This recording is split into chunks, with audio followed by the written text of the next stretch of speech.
Introduction. Imagine yourself in the wizard's school, Hogwart, if that helps you, because first of all it should be approached as a game. One of the principles of this book, which is the first in a series to come, is to reach everyone in the universe that fascinates him. For the expression of the divine is in everything for those who have the right vision. The spiritual path is a way to regain powers to our divine nature. I said, you are gods, you are all sons of the Most High, says the Bible. Or the Quran, which tells us we are closer to him than his jugular vein. Indeed, the hierarchy of our existence is organized in such a way that each dimension reproduces the characteristics of the dimension that is superior to it. We can reproduce the faculties of the divine in each part. Such is, for example, the creative power inherent in the mind, or that of the body, etc. The purpose of this book is to acquire the conscious exercise of our faculties. This is a first part which will teach us the foundations of our various dimensions.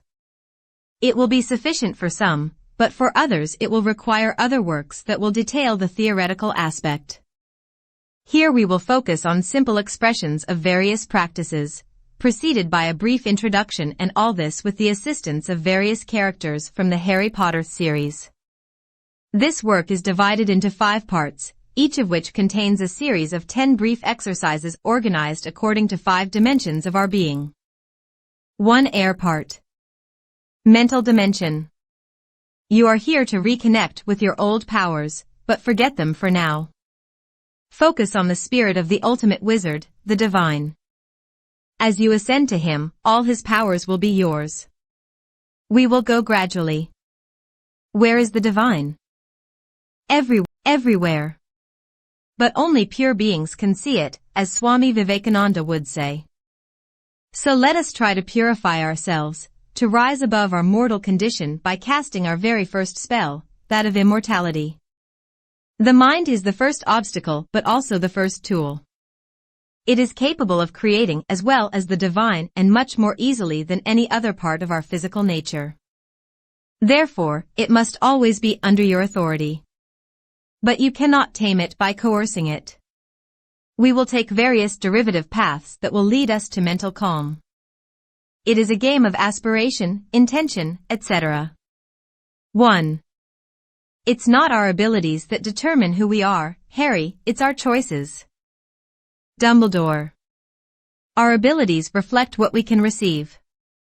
However, they are not determinant in the quest, as their growth is guaranteed by the entire cosmos. Your life is a blueprint for you to receive the ultimate. What depends on you in this process is the choice to adhere to it.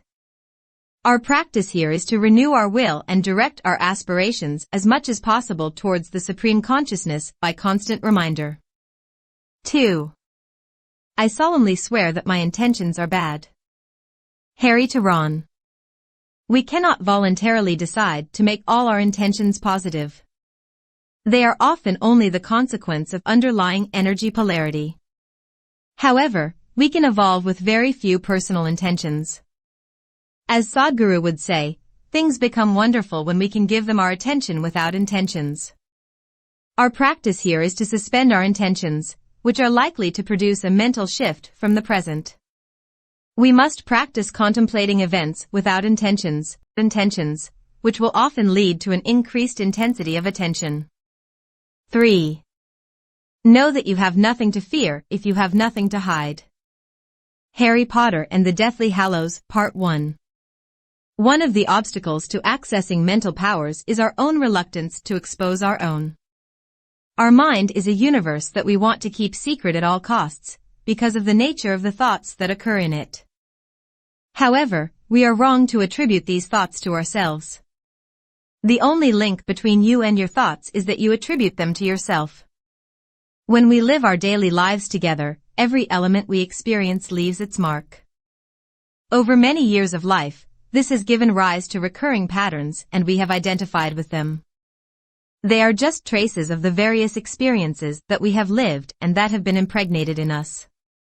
We will learn to detach ourselves from our thoughts. This consists in letting them happen and not feeling guilty when they are negative in nature. Remember that it is not you who thinks, but the thoughts that occur. The boundary between active and passive thoughts will certainly be discussed in this book. 4. Anything is possible as long as you have enough guts. Ginny Weasley. Life is just a field of infinite possibilities. This existence is only one. Therefore, as the Kybalion would say, the individual also embodies that characteristic of the cosmos, which is to be able to manifest whatever he wants.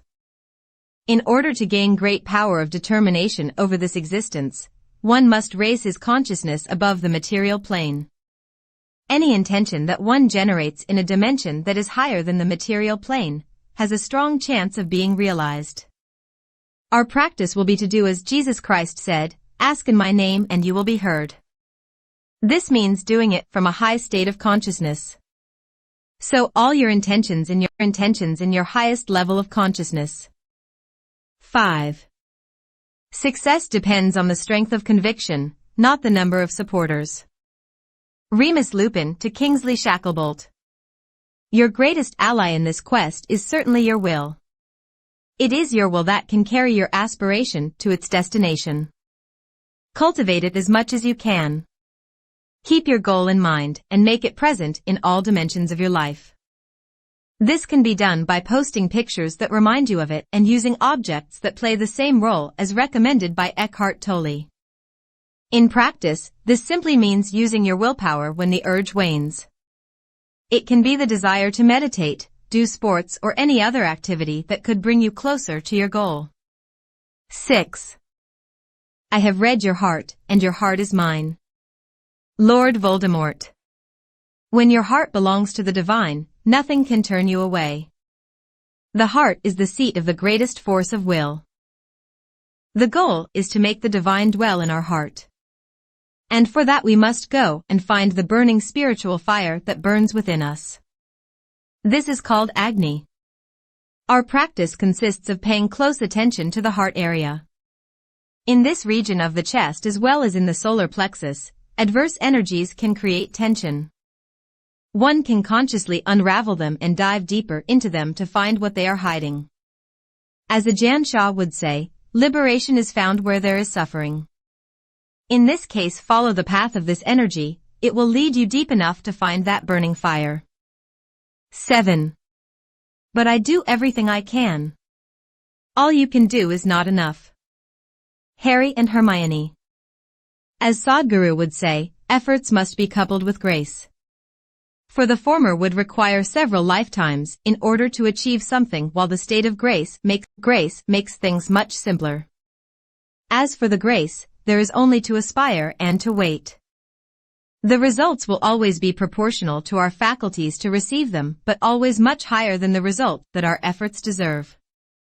Our practice is to understand that despite our best efforts, humility before the divine and trust in it will be our most effective means. If you can meditate 20 hours a day, do it. But it will never be enough to receive the immensity without the state of grace. As much as you work, open yourself to receive. 8. I learned everything from books. But there are much more important things: courage, friendship. Hermione. Knowledge is certainly of paramount importance. But it becomes a formidable obstacle and a vain belief when it is constantly cultivated without being established by experience. As Ajahn Chah will say, theory and practice, one knows the name of the medicinal plant and the other goes to pick it to cure oneself. One must have the courage to learn from oneself beyond hearsay. Texts should only be a confirmation. Life has strategically placed our loved ones, friends and circumstances so that we can accomplish this task. Our practice here is to set a daily practice time as recommended by Deepak Chopra and to stick to it regardless of our emotional state and energy level.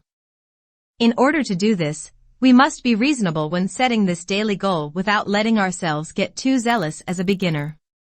9. You'll be fine, Harry. You're a great wizard, a great wizard.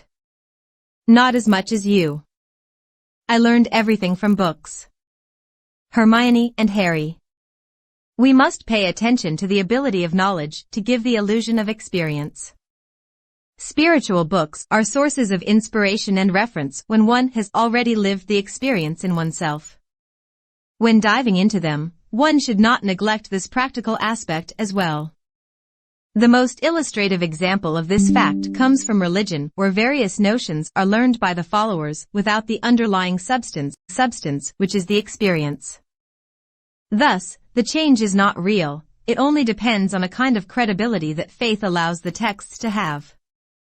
It is an approach where concept takes precedence over substance. Our practice here will be to keep ourselves from falling into the illusory patterns of the mind that will give us the impression of knowing everything. What we experience when the mind is perfectly calm, to the extent that it is not formulated in words, is an experience that will leave a trace of realization. Wisdom is the sum of these realizations. 10. What? But you can't feel all that. Yes, but you have the emotional capacity of a teaspoon. Ron and Hermione. We will distinguish in the following quotations between capacity and choice. But the former is only a consequence which is nevertheless of great importance. However, only the supreme consciousness can judge your true abilities on the spiritual path. Thus, at each moment, it grants you unconditionally what you are ready to receive. This implies patience in the quest and even a total disregard for the results of each practice. The other implication is that your apparent states are not correlated with your potential for progress, so let the divine be the judge. Our practice here is to be totally present to our exercises, without worrying about their results. Part 2. Body dimension.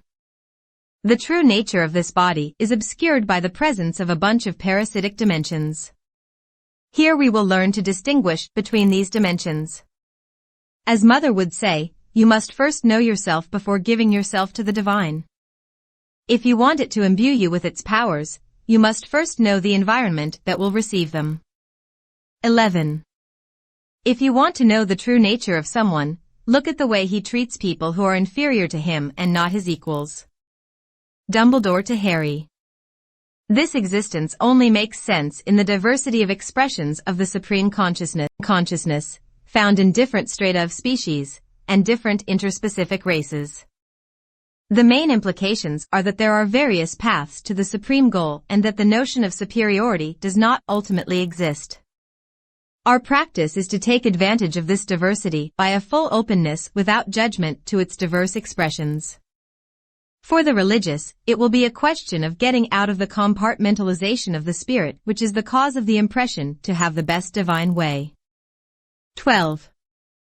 The weak one is you, because you will never know love or friendship. And I feel sorry for you. Harry Potter and the Order of the Phoenix. As i-guru would say, love is the sweetest expression of consciousness that most human beings can experience. However, its true depth cannot be reached on the mental level, because at that level it will often be in balance with other types of feelings. By transcending the body and reaching the freedom of consciousness, this feeling becomes natural and much more intense. By expanding this consciousness, one acquires a kind of immense body which potentiates all our experiences.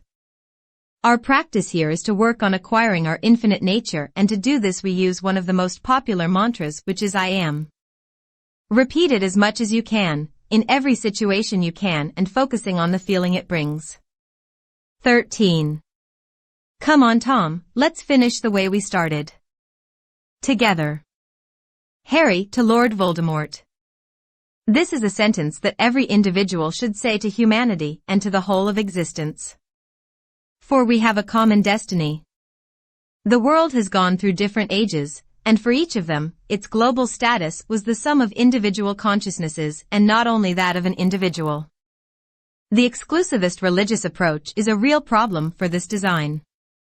For the egoism towards the awakening of consciousness is the most formidable obstacle. Our practice here will be to see that we are not an isolated individual in this humanity and existence, but that everything is part of us and we are part of everything, just like the divine. 14. Neither of them can live as long as the other survives. Harry Potter and the Order of the Phoenix. The notion of inclusion is often present in Sadhguru's teachings. Beyond the concept that it implies, it is possible to live it in all dimensions of existence. Only the mind creates a split in the individual. On the physical level it is possible, when one projects oneself beyond the individual sensations, to feel immense as the world. From this comes much of the compassion that one can feel for one's fellow man. To do this, Sadhguru suggests a simple exercise. This exercise consists of closing your eyes and touching the object that is just nearby. You will then notice that the only thing that distinguishes you from this matter is the sensation of touch. In the same way, always with your eyes closed, your individuality merges into a darkness that encompasses everything. At this point, apart from the mental memory and the sensations, you are everything. 15. Lord Voldemort, too weak, too vulnerable. Look at me. Dumbledore, Harry. Harry, it's not your similarities that count, it's your differences. Harry. Harry Potter and the Order of the Phoenix. While this may seem to contradict the discussion of inclusion, it is not. For although we are charged with the same essence, we are charged in different ways. The divergence of the ways in which consciousness is expressed is the purpose of its materialization. This is the reason for the existence of races, species, and individual characteristics and qualities. Consciousness wants to express itself in music, in painting, in film, in texts, etc. All are channels of consciousness.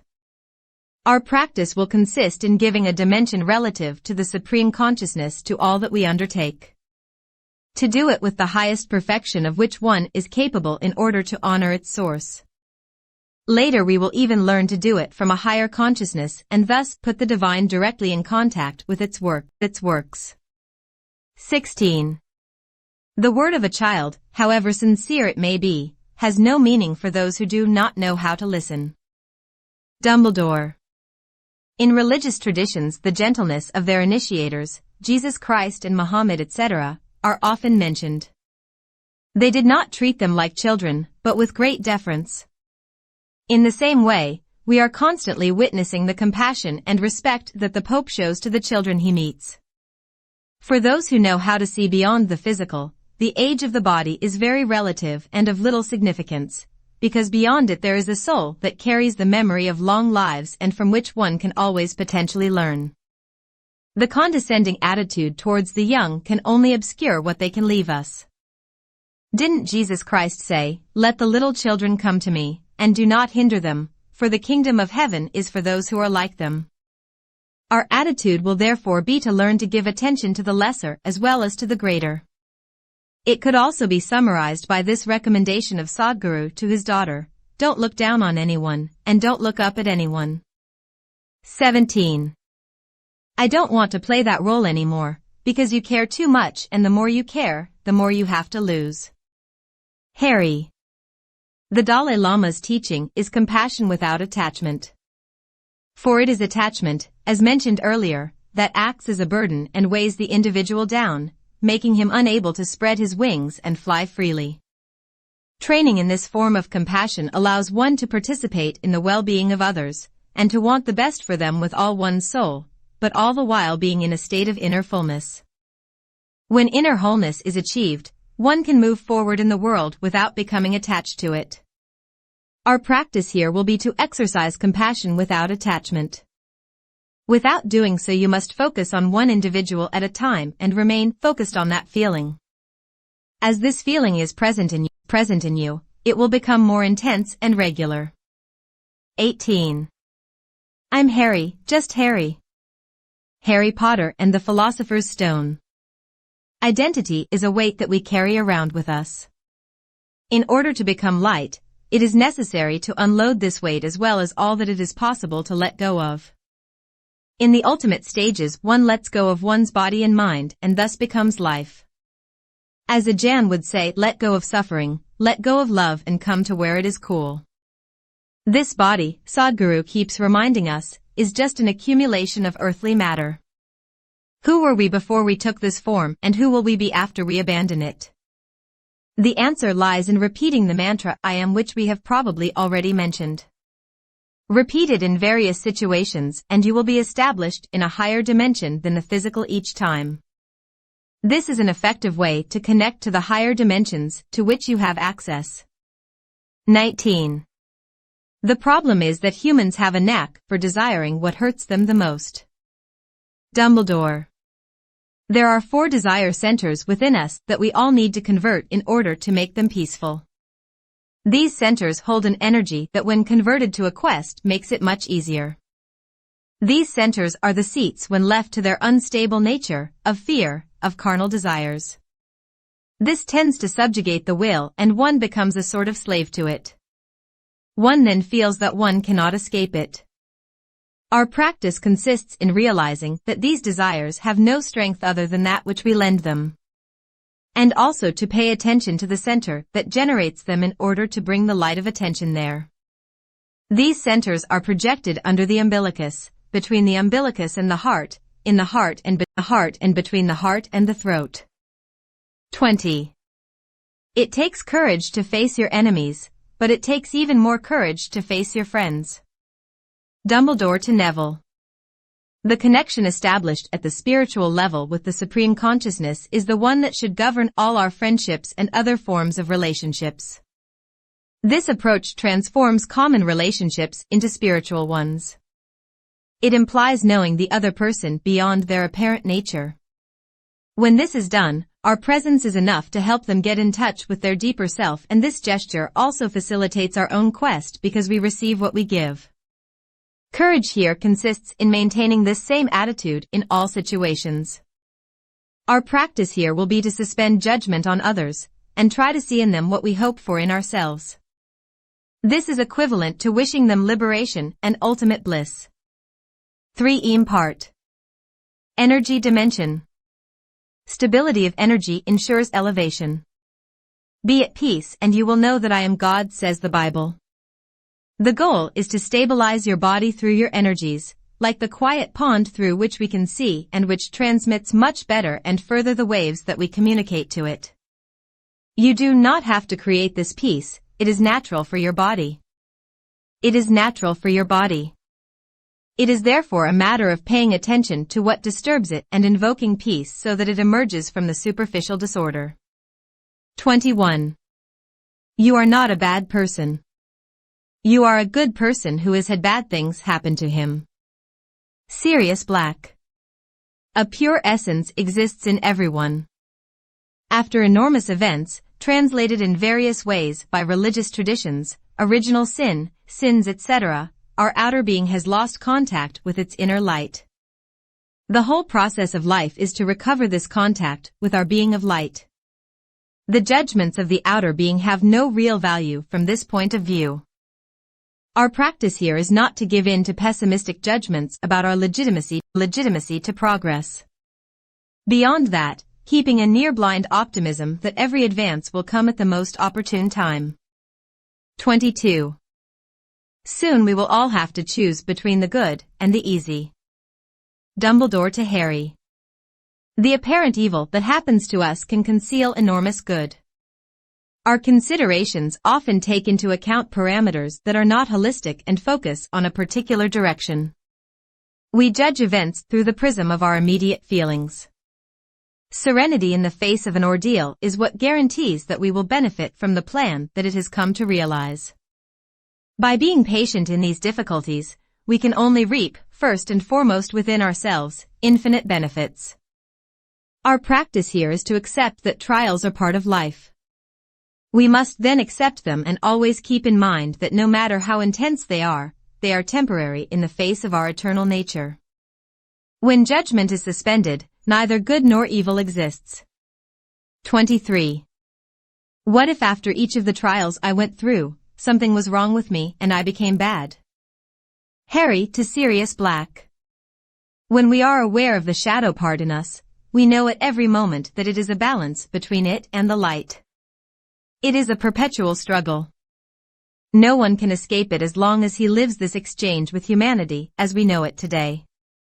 Aware of this fact, Jesus refuses to be called good. For us, it will be a matter of choosing the light and the path that it dictates to us at every moment and in everything. We will have to develop an attraction for this polarity and be sensitive enough to its messages. 24. There is no right or wrong, there is only power, and those who are too weak to seek it. Lord Voldemort. Or as Rumi would say, beyond the ideas of good and evil, there is a field. I will find you there. It is the underlying spirit that gives orientation to actions. Each action is part of a global plan, so without a holistic view no individual can judge its polarity. For the supreme polarity of everything is, as Eckhart Tolle would call it, the supreme good.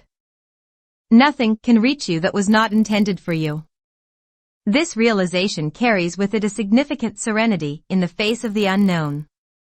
The illusion that many harbor is to want to master this unknown. Work, ask, but leave it to destiny to answer on its terms. Thus it will respond according to its plan and not disrupt what the divine has made for you. Our practice is to have serenity in the face of events. This serenity will make you see that nothing around you is random, but is a meticulously placed element in a larger, perfect plan. Have confidence in your destiny. 25. I've always been proud of my talent for turning phrases. And words are, in my not-so-humble opinion, our most inexhaustible source of magic. They can both inflict and heal wounds. Dumbledore. Islamic tradition emphasizes the potentially seductive nature of words. In the Bible it says, "In the beginning was the Word." All this underlines the importance of words. Similarly, creation is linked to sound, and the most popular mantra, Om, once again emphasizes its potential. To finish with these examples, the first Toltec agreement is let your word be impeccable, and is a practice that aims to progress through the positive value of words. Our practice here will consist of using mantras such as I am, peace, peace, peace, etc., to induce adequate states of mind that will facilitate our quest. 26. Those who love us never really leave us. Sirius Black. Love is in essence a connection. To connect to the divine is to nourish love for all that carries it. This gentleness that emanates from the way we look at each of our creatures is the best way to experience it here below. It resists the consciousness of sharing our most intimate and deepest self with each being. It is ultimately about loving ourselves in an immense and infinite way. To include everything in oneself and to include oneself in everything. It is through gentleness that we open the doors that lead to the divine. Our practice consists in becoming aware of the energy and the immense field that connects us to everything. For this many techniques have already been given. One of them is the syllable Om, which allows us to vibrate in different dimensions. Developing a bodily submission to the Supreme Consciousness is also a way to reveal it. 27. Call up an extremely strong memory, the happiest of all your memories. Let it wash over you. Harry Potter and the Order of the Phoenix. It is possible to use the mind to facilitate many steps in the quest. Mantras use this faculty, but visualization is also a means. It is particularly used to attract a material realization or to impact the body. This is where the divine initially lodges, for all quests begin with a mental process. It initiates and leads to the point where it is transcended and forced into silence by the unfathomable nature of the reality that faces it. Our practice is to make decisions, and to create optimism in our mental environment. This optimism will strongly impact our process. To do this, visualize what success means to you as much as faith, and when pessimistic thoughts cross your mind, remember that they do not reflect reality but a temporary inclination of your mental environment that you can change and do so. 28. But you can find happiness even in the darkest of places. You just have to remember to turn on the light. Dumbledore. The Buddha asks us to meditate on the nature of happiness. Indeed, happiness is often only a premise or another form of suffering. We must free ourselves from both happiness and suffering, because one maintains the principle that systematically induces the other. However, there is another approach, which is that in suffering there is a potential for liberation and therefore for bliss. For this, we must probe the suffering to its real source within ourselves and never justify it by external events. Our practice here is not to be afraid of suffering, but to consciously explore it within ourselves each time it appears, in order to find the fraction of darkness within us that feeds it. After suppressing this source with the light of attention, we become free of it for real. 29. In the world there is no such thing as good and evil, there is a part of light and shadow in each of us. What counts is the one we choose to show in our actions, that is what we really are. Sirius Black. The only law that determines the nature of good and evil is the inner law. What this law dictates to us may seem wrong to others, yet not bending in the face of this judgment is what is the weight of it, but is rewarded with peace. Some have manifested this inner law to the detriment of their outer being, as a kind of self-sacrifice to the divine in them. Jesus Christ is the best known example. The practice we can draw from here is to always observe how our actions reason within us and from a certain degree of awareness of the deep self, always let ourselves be guided by its inner light. 30. I would like to live in the country, in a place where you can see the sky. Harry Potter and the Prisoner of Azkaban. The current rhythm of our lives requires retreats in a quiet environment in order to recharge our batteries. This is even more important for the spiritual seeker. Contemplation is one of the most important and effective practices because nature is the best teacher. The simplicity of its expression is the best path to the depth of its nature. As Sadhguru would say, it is about being able to pay attention without intention. Our practice consists of observing each element of nature while being open to its teaching, even actively asking it to grant it to us. When we are able to silence the mind, then every glance we take at everything will systematically be a source of immense joy. For part. Vital dimension. The vital has various seats in our physical nature. There are 5 of them, projected as follows: between the throat and the heart, at the heart, between the heart and the umbilicus, and under the umbilicus. However, as is customary in this manuscript, we will use roundabout ways to impact it. The vital is the most difficult component of our present existence to convert. In a second work, we will speak in more direct ways. However, what will be presented in the following work includes techniques which, when put into practice, can act directly on these centers. For when the mind is clear, everything becomes clear. This is, in short, one of the main purposes of this first part. 31. Does it hurt to die? It's faster than falling asleep. Harry and Sirius Black. Unconscious sleep is often translated as suffering in some spiritual texts. Death, however, is a conscious practice that aims to bring its memory to the mind at every moment and to become familiar with it. In this way one facilitates the detachment from the body. Our practice here is to cultivate the constant reminder of the death of the physical body. This technique will be detailed later in its meditation component. Here it is simply a mental reminder. It is a matter of trying to keep it in mind. 32. For a balanced mind, death is just another great adventure. Dumbledore. Our existence is arranged in such a way as to guarantee the soul a sum of experience necessary for its progress.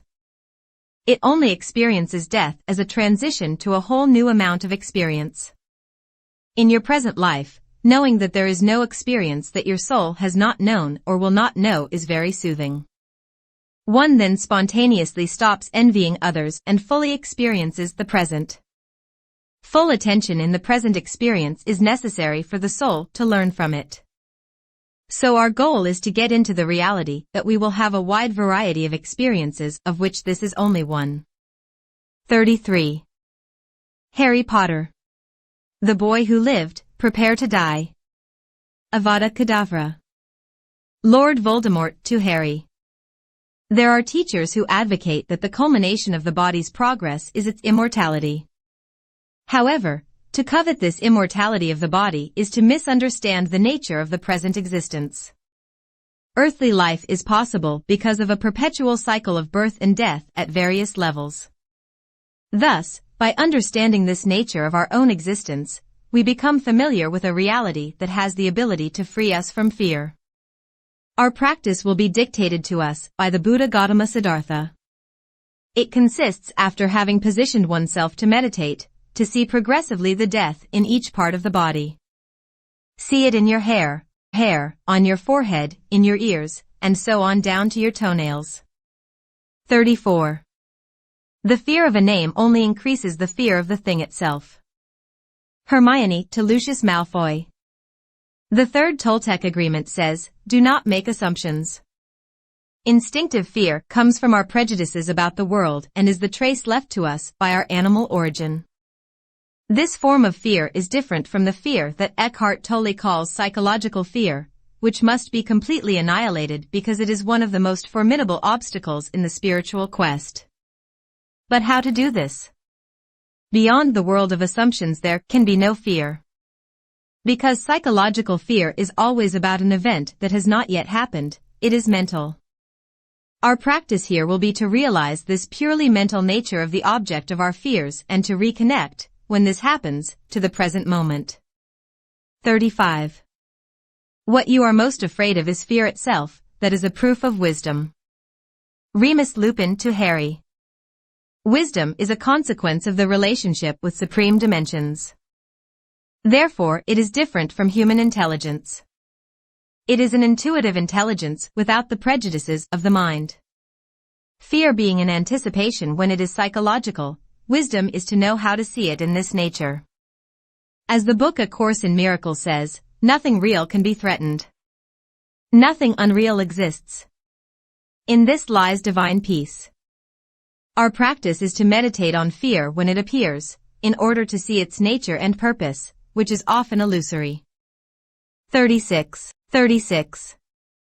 There is nothing to fear from a corpse, just as there is nothing to fear from the dark. It is the unknown that frightens us when we contemplate death or darkness, nothing else. Harry Potter and the Half-Blood Prince. Coming to terms with the unknown is one of the goals of this book. For as Ajahn Chah would say, everything is uncertain. The comfort of certainty is very rare here, as is that of absolute knowledge. These two characteristics are acquired only when we detach ourselves from everything and become free as eternity. The three characteristics of the Supreme Consciousness, Sat Chit Ananda, include knowledge. The same is true of the words of Jesus Christ when he predicted to his apostles the coming of a spirit that will lead them into all knowledge. Our practice here will be to accommodate uncertainty and the unknown. These two dimensions contain a potential much more important than our meager knowledge and capacities of anticipation. Living in the moment always brings with it the answer to the situations it causes, when we trust it.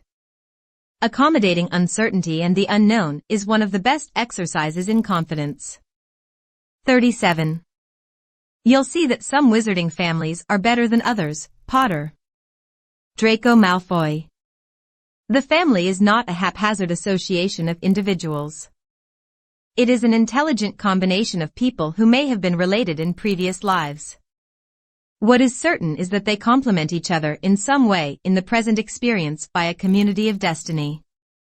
Observing the makeup of one's family members is likely to reveal to us the role one has to play and what one's soul really needs in this life. And even when they seem to be a hardship, they are always exactly what is needed, just like any other experience here.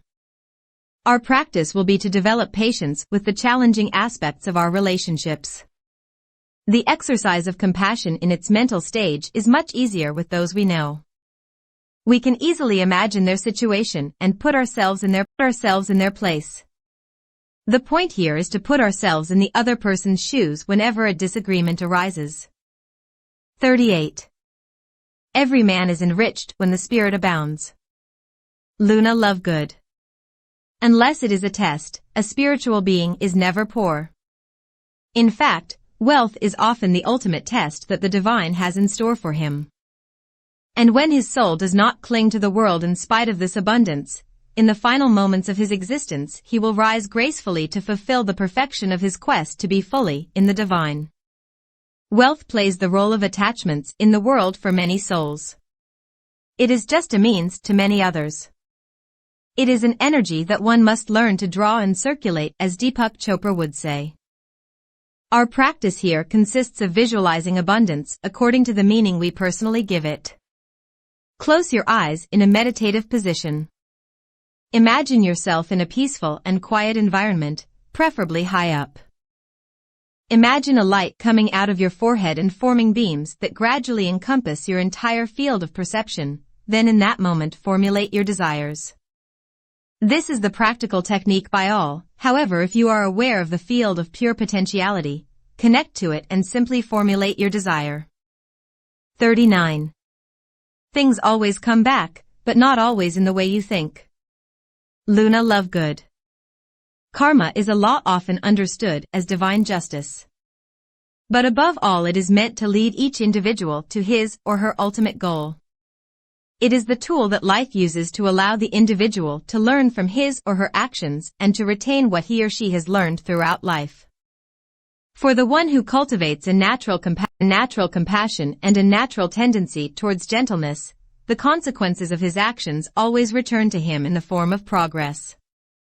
In religions, there is a formula that sums it up: to want for others what one wants for oneself.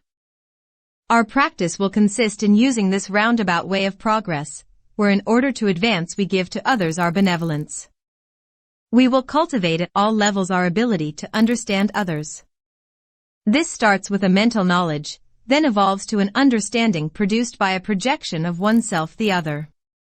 This passes by the exercise of the concentration, which is a form of projection of oneself in its higher stages. 40. Don't pity the dead, Harry, pity the living, and especially those who live without love. Dumbledore to Harry. Ajahn Chah, an ancient Buddhist monk and famous spiritual teacher of his time, will tell us that if we want to cry, we should do it when someone is born and not when he dies. Death is in every breath. The rhythm of it is a perpetual way to remember its presence and thus receive the teachings it contains. Each exhalation occurs without the guarantee of the next inhalation, as Sadhguru would say, and one has to live with this uncertainty because, as Ajahn Chah would say, everything is uncertain. The practice that one could draw from this is attention to the breath and reminding oneself at every moment of death. This attitude is to say to yourself, if the next breath comes, that's good. If it doesn't happen, that's good too. 5. Part. Life dimension. One of the exercises will encourage you to give it a name, but as an introduction we will call it consciousness. Consciousness is mainly distinguished in two fractions, the body fraction and the global fraction. The classical process is to go from the body consciousness to the global consciousness, as Jesus Christ would say, no one can go to the Father without going through the Son. However, there are rare states of grace that are exceptions to this rule. It doesn't matter, because our practice here will consist in trying to become aware of His presence and to let ourselves be absorbed in it. 41. I'm not going home. Not really. Harry Potter and the Philosopher's Stone. The Bhagavad Gita uses the image of the turtle that retracts into its body when it is time for it to rest. Our body is just a shell in which we live. The practical understanding of this fact is a first step towards distancing oneself from the body. Once one has discovered the inner being or body awareness, the extension to a much larger awareness is much easier. Achieving body awareness has enormous benefits, namely a greater peace of mind that the body is perpetually at rest even when it is acting, etc. This distancing allows one's true nature to express itself. We will discover this inner being by using the following exercise by Eckhart Tolle. Close your eyes and raise your hand, paying attention to what informs the position of your hand. Now repeat the same thing for each part of your body, without necessarily moving them. Then expand it to your entire body. You will then notice a presence in you that is housed in the body. Being aware of the body is in this case a kind of anchoring. 42. Hermione, a genius like Dumbledore can't be fooled by something as pathetically simple as an aging potion. Fred, but that's why it's great. George, because it's so pathetically simple. Harry Potter and the Goblet of Fire. We often miss the highest realizations because of their simplicity. Spirituality is in fact a very big detour that brings us back to the simplest and most natural things that exist. It is in our daily lives that the best spiritual masters live, namely the trees, the animals, the air, etc. It is in our most natural rhythms that the best practices reside, i.e. observing our breathing, paying attention to the body, etc. It is in the most inherent phenomena of this existence that eternity resides, namely meditation on death, among others. One of the proofs of the authenticity of the experience, that is, the realization of its non-mental character, is the spontaneity with which it is done. Our practice here will consist in not looking elsewhere than in oneself, to practice in the simplest of ways. There are millions of techniques, from the most complicated to the simplest. It is advisable to always choose the simplest in appearance. One is then likely to practice them much longer. Consistency is the main key. 43. Bravo, Neville. You found the room on demand. It only appears when you really need it. Hermione and Ron. The trials are there to forge the need for the divine and cultivate trust in it. The wishing room in this existence is what Deepak Chopra calls the field of pure potentiality. This room uses the principle of vertical hierarchy, where the one who rises gains more power over the lower dimensions. This is the easiest way to achieve true abundance. It is this principle that allows the acquisition of true power. The higher one rises, the more one becomes a pawn in the game. Our practice here consists in entrusting our needs to the Supreme Consciousness, which alone can provide the right answer. It consists first of all in consciously rising to the highest level we can reach and letting the energy of this need express itself. The higher you are, the more effective the answer will be. Everything else depends on the confidence one has not to interfere with the process of response. 44. Come down to see us, hear our words, we sing below the ground. For an hour you will have to look for what we have taken from you. Harry Potter and the Goblet of Fire, the Mermaids. By opening the base chakras, one develops a kind of solid foundation in life. Sadhguru gives the example of wild boars, which are animals that have a strong life because of this grounding. But the disturbance of these chakras is on the contrary the cause of a lot of disturbances in the system which in the long run can result in health problems. It is possible to act on these chakras through Kundalini. However, it can be done much more easily and directly through concentration. Our practice will first consist of locating the site of each chakra on our spine. Close them and focus your attention on your spine. You will find points where energy seems to emerge or where there is some kind of interruption in the flow of energy. This depends on the state of the chakra in question. With your mind, practice relaxing that point and letting the energy flow. With your mind you can also activate this chakra. Opening the chakra at the top of the skull will propel you into the infinite. 45. The truth is always beautiful and terrible, so it must be approached with great care. Dumbledore to Harry. One can only access the truth by paying for it with one's life. Our existences are only a sum of sacrifice in order to find lost truths. It is a long process of suffering, but it can be lived in the calm and joy of the Supreme Consciousness. It is a very heavy burden in a world that does not know how to hear it. Many paid for it with their lives. However, it carries with it freedom and liberation from fear and death. It carries freedom and bliss. When it comes in the form of realization, it is the most wonderful thing that ever existed. No one can ultimately hear the truth from another. One must first hear it within oneself, in order to hear it wherever it is. Our practice consists in starting from the principle that no effort of comprehension can reveal what is hidden in an inspired text. So step back when what you are reading does not make sense to you at the moment and come back to it sometime later when you have made more progress in your journey. You are your only guide in your journey, for all guides can only encourage you to follow your own path.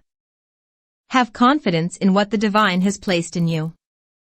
46. The Elder Wand, the most powerful wand ever made. The Resurrection Stone, the Cloak of Invisibility, together they form the relics of death. Together they make you the master of death. Xenophilius Lovegood. Each time you have access to a dimension previously unknown to you, and if the experience is concrete enough, give it a name. This way you can easily connect to it and then anchor yourself in it in order to move on to the next step. This name does not have to correspond to those known to others. For example, Muhammad called his Allah, Jesus called him Father. Describe it according to the aspect that strikes you the most. This is your personal experience. Our practice here consists in realizing that we are the only one at the center of our experience and that it always reveals itself to us with characteristics that are very particular to us. Then we can name it, because nobody else lives it in its physical form as we do. When we find this particularity that has a link with our Dharma, life goal, there is an infinite joy. 47. When we dream, we enter a world that belongs only to us. Dumbledore to Snape. The example of the interspecific nuances of sensory perceptions is often evoked by Sadhguru to underline their unreal character. He often says that when we have time, we should close our eyes. For the dream we are talking about here occurs more easily when the eyes are open and we live only through the particular architecture of our mind. Our practice here is to familiarize ourselves with the universe beyond the senses by first closing our eyes and paying attention to the more subtle worlds. Breathe in and you will eventually perceive it.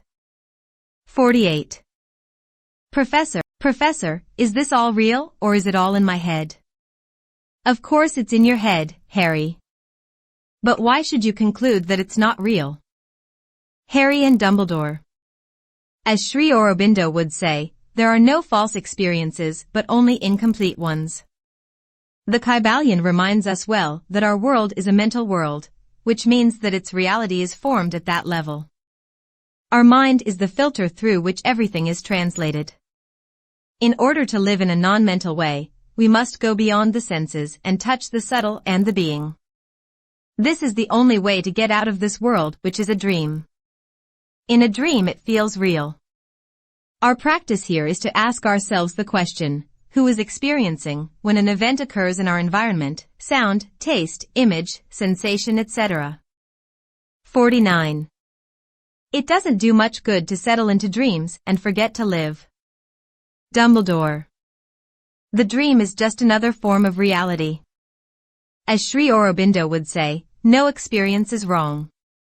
However, in the hierarchical structure, in order to fully savor existence, one must rise as high as possible in the structure.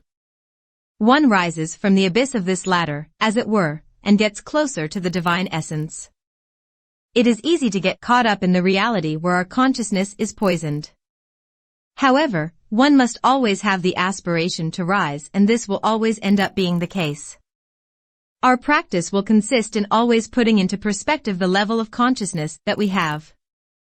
To keep the desire to know the next stage. As Rumi would say, what you seek, seeks you. 50. Why Tuvis? Because for me life has a meaning. Harry Potter and the Deathly Hallows. We have already made the distinction between life and living conditions. Here, the meaning of life depends on the dimension from which we ask the question. We will speak about it from the highest point of view. Life is a field of possibility that has no other vocation than that of being. However, the possibilities are expressed in the form of various existences. And if there is a single purpose, it would only concern those forms of existence that will have to work to stay connected to their source. Especially when they are developed with exceptional faculties like that of the human mind and free will. Eckhart compares it to a ray of light emanating from the sun. It can also be compared to raw gold that has been given various forms. At this stage we will learn to stay connected to the highest level of consciousness we have reached. It is an exercise that is comparable to learning to walk. It is about moving through our daily lives with a level of consciousness that we are not yet fully accustomed to. Throwing yourself into playful challenges will only brighten up this practice. Conclusion. This is only the first part of the initiation. Later on we will deal with more advanced techniques. However, before concluding, let us remember that any desire you sow in the Supreme Consciousness will be like the activation of a powerful mechanism in order to realize it if it must be done. In parallel to this expectation, use the law of karma by sowing the seeds of what you expect from others by giving them. Then finally, work towards your goal by always being connected in the moment so as not to let yourself be obsessed by your goals, which can quickly poison your life when they become obsessions. Don't wait to live, and use the principles of life to achieve your goals. If you liked it, leave me a review on, it will help me to reach more readers.